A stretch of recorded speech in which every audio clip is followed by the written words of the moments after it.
Well, that was a bit of an unlucky split for the Braves. Hunter Green was absolutely amazing. Tip my cap to him in his debut.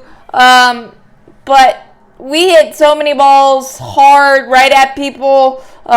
Great defense by the Reds. Joey Votto robbed Dickerson of an RBI single in the fourth with first and third, 2 outs. So that would have been huge to keep that rally going. But sometimes you just got to tip your cap. And again, the Troy Gloss line I always go to, you're a producer, not a director, and it's got to even out at some point. But the real downfall today was Ian Anderson, third inning. The GPS needs to be recalibrated a bit. His release point was off. I equate him to throwing axes straight down, and he was kind of leaning, and he couldn't find that release point, especially on the fastball. I don't care what lineup you're facing. If you're behind in the count constantly, it's not going to be a good day. He was able to Houdini it the first 2 innings, first and second. No outs in the first, got out of it 28 pitches with 0 runs. And then in the second was able to strand a runner at second. But in the third, came back to bite him with leadoff walk to India, a Tyler Naquin double. It wasn't really a bad pitch, but he kept getting behind in the count, and Naquin was able to stay back just enough and and flare a double into the corner, got the scoring started for the Reds, and then 3 walks, almost a inning-ending double play. Nick Senzel on the ground out had just enough speed by a toenail. We challenged it. Wasn't enough evidence, and our luck with replay, that wasn't going to happen.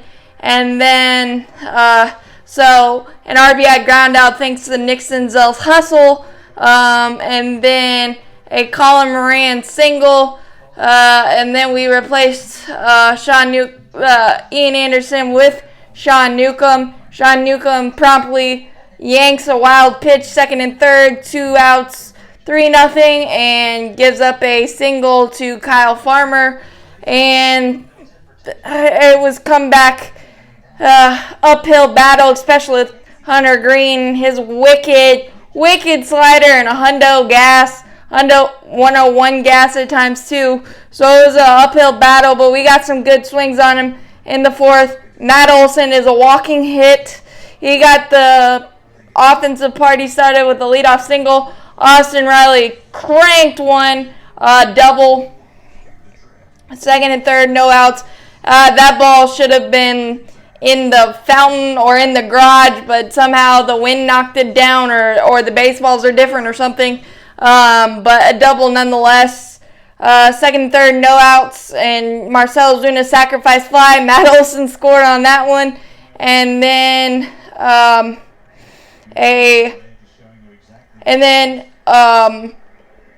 first and third, 2 outs for Alex Dickerson. Absolutely scalds one, and Joey Votto diving catch to rob Alex of that. He was the tough luck hitter. A lot of tough luck today in this entire series, but Alex Dickerson, top of that list, could have kept that rally going, but Joey Votto had other plans. And then Travis d'Arnaud kissed the chop house for a solo jack. Really good piece of hitting on a fireball fastball. And then Matt Olson, a screaming Mimi line drive homer over the center field wall to get us back to 6-3. After Sean Newcomb had a really good outing, but gave up a solo shot to Tyler Stevenson. But we were able to get 2 runs back. And then Colin McHugh came in the 6th after Sean Newcomb gave up a leadoff walk, got 2 outs, runner at third. Colin McHugh was able to strike out India and Stevenson to get out of that mess. And then 2 1/3, 5 strikeouts, 0 walks for Colin. Really good stuff. Nice save of the bullpen there. And Tyler Thornburg, much of the same, 1 1/3, zeros across, 2 strikeouts. We really couldn't mount anything. In the ninth, Adam Duvall got a leadoff single, but Alex Dickerson wrapped into a double play. And then Travis d'Arnaud struck out. So, really a good split, but could have been better if the baseball gods were smiling. And Ian Anderson just struggled in that third inning, and couldn't right the ship. But I think he'll be fine. As always, go Braves. Decent start. Champions forever.